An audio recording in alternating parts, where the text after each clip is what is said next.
Hola, vamos a empezar entonces la segunda parte de la semana 2 y vamos a hablar de la importancia de la planificación. ¿Por qué es importante planificar un culto? Bueno, la planificación no reemplaza al Espíritu Santo, pero el Espíritu Santo sí puede obrar por medio de una buena planificación. La improvisación es sinónimo de irresponsabilidad. Y Dios quiere que sus siervos sean diligentes. Los líderes de la alabanza pueden tomarse el tiempo necesario para preparar sus corazones y mentes para generar un ambiente de adoración y honra a Dios. La planificación y los eventos más importantes del culto. El pastor tiene la obligación de dar a conocer dicho propósito al equipo de adoración y ambos tienen el deber de trabajar juntos. O sea, si su equipo sabe el tema del culto antes, con anticipación, va a poder ayudar en la planificación. Y algunos tomaron tiempo para algunos puntos principales aquí, como la alabanza y adoración, música, la lectura bíblica, los diezmos y ofrendas, la oración y intercesión, la predicación o el mensaje y la respuesta del pueblo. Ahí puede surgir muchas dudas, muchas preguntas. ¿Cuántos minutos debe durar el culto dominical? ¿Cuántos minutos debe durar la alabanza? ¿Cuánto debe durar la recolección de ofrendas? ¿Cuánto debe durar la oración pastoral? ¿Cómo debe terminar el tiempo de adoración? ¿Hay una conexión entre la última canción de adoración y el sermón del predicador? ¿Qué porcentaje del culto lo ocupa el sermón? ¿Tendrá el pastor tiempo suficiente para el sermón? ¿Cómo terminará el sermón? Hay tantas respuestas como puntos de vista culturales, contextuales. Para contestar esas preguntas, es necesario investigar los hábitos y costumbres de la iglesia, evaluar sus necesidades, notar sus preferencias y estudiar cómo cabe cada cosa en el culto. Es una tarea complicada, pues es un trabajo diagnóstico. Para planificar mejor un culto, aprovechar al máximo los recursos de la iglesia, hacer uso eficaz de los recursos humanos, lograr mayor participación de las personas en el culto y ser más creativos y excelentes, todo el equipo de adoración junto con el pastor y los líderes de la congregación tienen que trabajar en la planificación del culto. La planificación y los eventos únicos. Y aquí como eventos únicos tenemos el bautismo y la Santa Cena. La planificación de un bautismo demanda de una considerable cantidad de tiempo, si se quiere hacer con excelencia. ¿Dónde va a llevarse a cabo? ¿Cómo va a hacerse? ¿Cuántas personas serán bautizadas? La preparación de los candidatos a bautizarse. Y por otro lado hay la Santa Cena también, y la iglesia debe celebrar la Santa Cena con frecuencia. El manual de la Iglesia del Nazareno dice que los pastores deben administrar el sacramento de la Santa Cena por lo menos una vez cada 3 meses. La celebración de la Santa Cena no tiene que ser idéntica vez tras vez. Misma enseñanza desde perspectivas diferentes pueden ser usadas. Conmemora el sacrificio de nuestro Señor Jesús. Por ejemplo, se puede enfatizar sobre la conexión entre la Cena del Señor y la Pascua, que está en Éxodo 12. La celebración de la resurrección de Jesús y su reino venidero, Lucas 22. El aspecto comunitario de la adoración mediada por Cristo y que Cristo es el pan de vida. La importancia de la planificación oportuna. Hay algunos eventos extraordinarios y eso no es aconsejable saturar la iglesia con eventos muy seguidos, pero cuando lo hacemos hay que planificarlos. Por ejemplo, testimonios. Un testimonio de un creyente nuevo puede impactar a toda la congregación y ser un motivo para glorificar a Dios públicamente y una plataforma para promover los ministerios de evangelismo y discipulado. Un sermón sobre sanidad divina tendrá más impacto si va acompañado de un testimonio verídico de sanidad de sus miembros. Los testimonios preparados con anticipación pueden bendecir mucho a la congregación, además de que son idóneos para respaldar y acentuar el énfasis del sermón. Pero cuando es hecho de una manera no planificada, improvisada, y el pastor no sabe cuál es el testimonio, puede estar en una situación un poco complicada.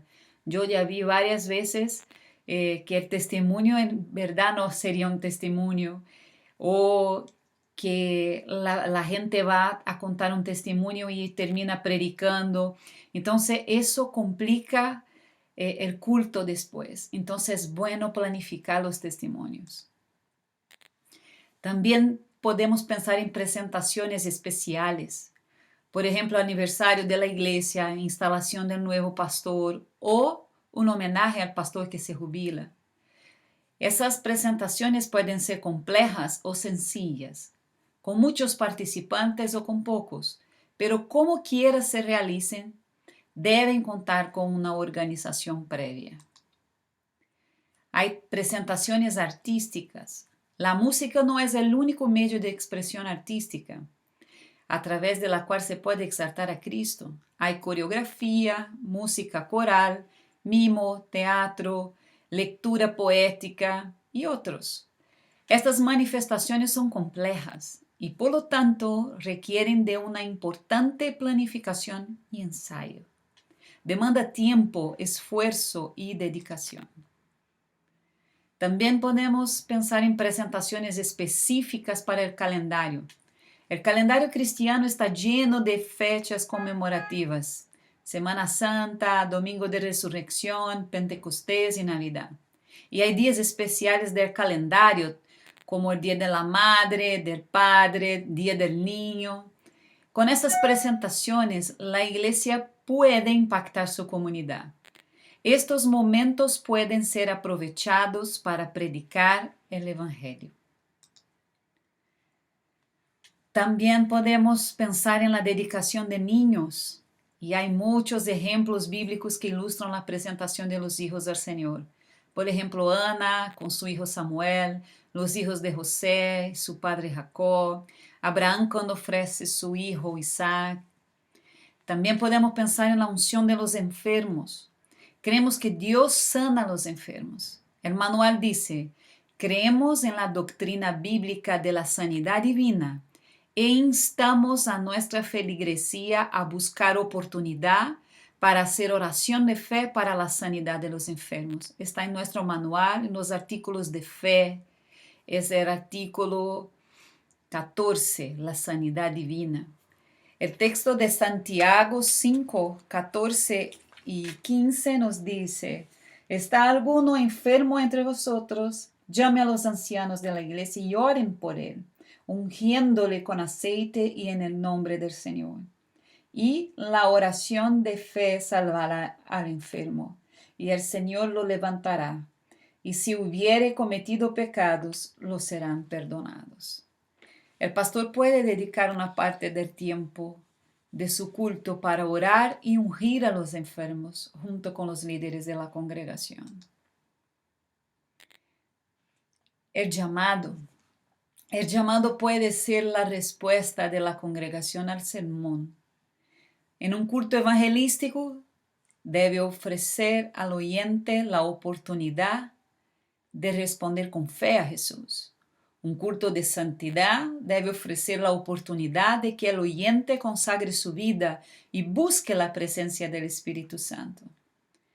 También hay el llamado al ministerio. Muchos escucharán la voz de Dios invitándolos a consagrar sus vidas en pro de la misión. En respuesta a ese estímulo, el predicador debe planear un llamado especial. Y para terminar, una historia, un testimonio. En 1997, en un culto misionero de la Convención General de la Sociedad Misionera Nazarena Mundial, que ahora es la MNI, Misiones Nazarenas Internacionales, celebrado en San Antonio, Texas, el llamado al final fue tan impactante que cientos de personas que salieron de ahí ahora están sirviendo como pastores y misioneros alrededor del mundo.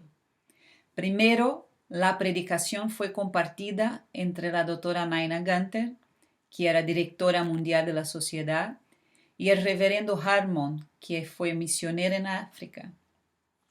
Entre la congregación, que eran más de 10,000 personas, había quizás 100 personas entre misioneros activos y jubilados. Antes del culto, cada uno de ellos recibió una cruz de madera de 1 metro de altura, con luces blancas de Navidad conectadas a una pila que iluminaban el contorno de las luces. Cuando las luces fueron encendidas, se podían apreciar las luces desde lejos. Además, cada misionero había escrito su nombre, el país en que servía y su dirección de correo. Al comienzo del llamado, el dirigente pidió a todos los misioneros llevar sus cruces y ponerlas en el altar frente a la congregación. Uno por uno, los misioneros empezaron a ponerse en pie dentro de la congregación, encendieron sus cruces, caminaron al frente del estadio y colocaron sus cruces en el altar. Mientras tanto, el dirigente empezó a llamar a los jóvenes que estaban dispuestos a recibir y responder al llamado misionero de parte del Señor. El dirigente pidió que los jóvenes que quisieran responder al llamado pasen al frente y tomen una de las cruces. La cruz sería para ellos un recuerdo de su llamado y una declaración al mundo de su compromiso con el Señor para llevar el Evangelio al mundo entero. El llamado fue sorprendente. En primer lugar, fue impactante ver a los misioneros de todos lados del estadio marchando al frente con sus cruces iluminadas, poniéndolas en el altar como si fuera la presentación de sus años de servicio al Señor. Luego, ver la reacción de cientos de jóvenes y adultos respondiendo al llamado, hasta que llenaron todo el frente y los pasillos para llegar al altar. La emoción era incontenible por el cuadro que se presentaba. Para terminar, la doctora Gunter pidió que el superintendente general, que fue misionero en Asia, Dr. Donald Owens, hiciese una oración de dedicación por todos en el altar. Después de la oración, cada persona levantó su cruz mientras un coro enorme, una fusión de todos los coros que participaron en la alabanza de la Asamblea General, cantaba el Aleluya de Händel. El coro estaba escondido detrás de una cortina y mientras la música llenaba el estadio, se levantó la cortina y el coro estaba vestido con largas túnicas blancas. Este llamado costó muchas horas de preparación, muchas personas y muchos recursos. Sin ninguna duda, el impacto del llamado todavía permanece en quienes participaron de aquella reunión. No obstante, no siempre se cuenta con los recursos para hacer un llamado semejante. La idea no es imitar este llamado, sino que con lo que se tiene a la mano, más un poco de creatividad, podamos planear momentos tan significativos como ese.